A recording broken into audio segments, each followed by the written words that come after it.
770 kilograms. That's all that separates Ferrari's 2026 championship dream from absolute disaster. Lewis Hamilton crossed the finish line in Barcelona with the fastest time of the entire shakedown. The headlines screamed victory. Ferrari's back. The king has found his throne. But behind the garage doors, rival engineers weren't celebrating Ferrari's speed. They were watching the car dance on a knife's edge through every corner. And they were smiling.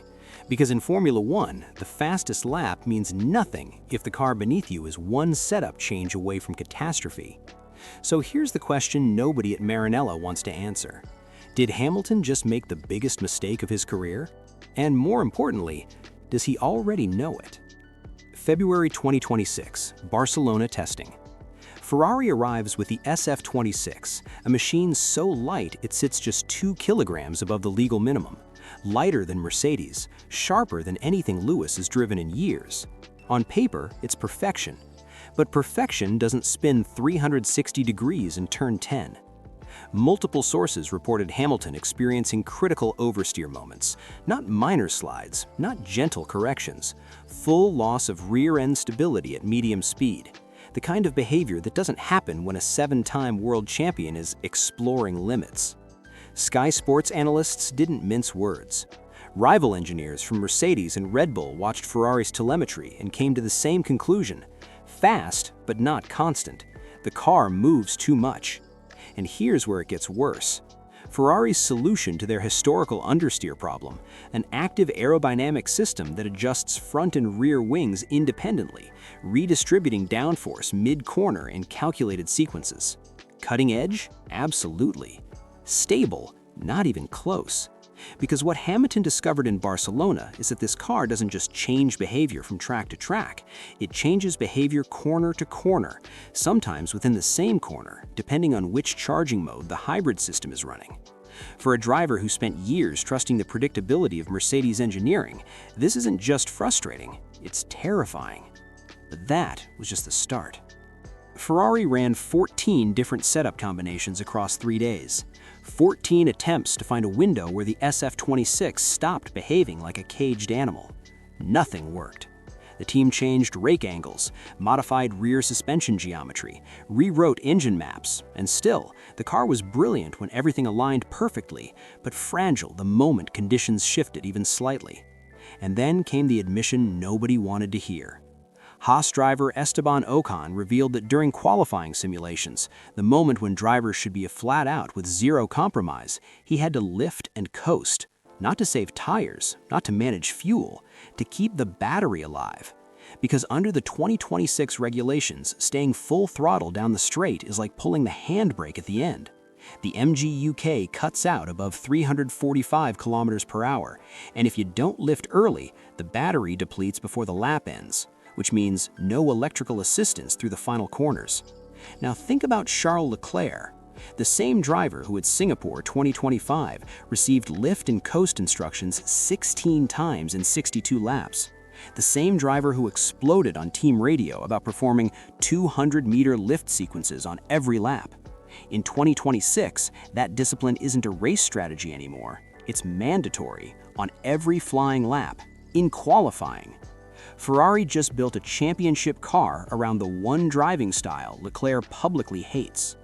But here's the part Ferrari desperately tried to hide. The SF-26 never ran on its final fuel blend in Barcelona. Shell had the sustainable biofuel ready. The FIA granted temporary exemptions for testing, and Ferrari chose not to use it. Every lap time, every headline, every Lewis Hamilton flies in Ferrari moment came on fuel that won't be legal when the season starts. And Shell's approach? Fundamentally different from every other supplier. While Mercedes uses Petronas e-fuels, Red Bull runs ExxonMobil, and Aston Martin partners with Aramco, all developed through synthetic carbon capture chemistry, Shell went with advanced biofuels from organic waste. Paddock sources describe Shell's sustainable fuel as the least advanced among all suppliers. Aramco already supplied 100% sustainable fuel to every Formula 2 and Formula 3 car throughout 2025. They have a full championship's worth of real-world combustion data. Shell has a gamble, and Ferrari bet everything on it. Because on February 11th, when Bahrain testing opens and mandatory sustainable fuel kicks in, every Barcelona result gets rewritten. If Shell's biofuel can't match the performance of Aramco or Petronas, Hamilton's promising debut dissolves overnight. This isn't just about fuel chemistry, it's about Ferrari's entire 2026 foundation cracking before the season even begins. First consequence? Hamilton's stuck with a car concept he can't trust: active aero that shifts mid-corner, lift and coast discipline in qualifying, and a rear axle that loses grip violently in medium-speed transitions. Second consequence? The compression ratio war.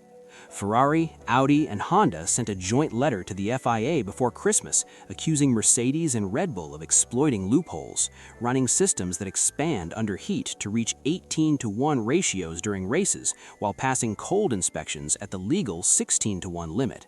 The advantage? 10 to 15 horsepower, 2 to 4 tenths per lap. If no resolution comes, Ferrari is prepared to file formal protests at the Australian Grand Prix on March 16th, which means the championship's legitimacy could face a legal challenge before a single point is scored. Third consequence? Fred Vasseur's deadline. Italian media reports Vasseur has approximately 5 race weekends to prove his April 2025 decision, abandoning SF-25 development entirely to bet on 2026, was the right call. If results don't appear early, replacement names start circulating within Ferrari's power structure. And Hamilton, he walked into this pressure cooker with a contract that reportedly includes flexibility to assess options after the opening phase of 2026. For the first time in his Ferrari dream, it comes with conditions. Scenario 1. Ferrari's Spec B upgrade in Bahrain fixes everything. The floor redesign stabilizes the rear. Shell's biofuel matches Aramco's performance. Hamilton and Leclerc fight for wins, and the dream becomes reality. Scenario 2. The fuel fails. The handling issues persist. Hamilton spends 2026 fighting a car he can't trust. Active aero that shifts mid-corner, lift and coast discipline in qualifying, and a rear axle that loses grip violently in medium-speed transitions. Scenario 3. The compression ratio war explodes. Mercedes and Red Bull face formal protests, the FIA bans the loophole mid-season, and suddenly Ferrari's gamble on conservative engine design becomes the championship-winning move nobody saw coming. So here's what we're left with. Did Lewis Hamilton just trade Mercedes' stability for Ferrari's chaos? Is Fred Vasseur's all-in 2026 bet about to make him a hero or end his tenure before summer? And when that Shell biofuel finally hits the SF-26 tank in Bahrain, will Ferrari's foundation hold up? Or will the house they've been building come crashing down before the first race even starts? One thing's certain, February 11th isn't just another test session, it's Judgment Day.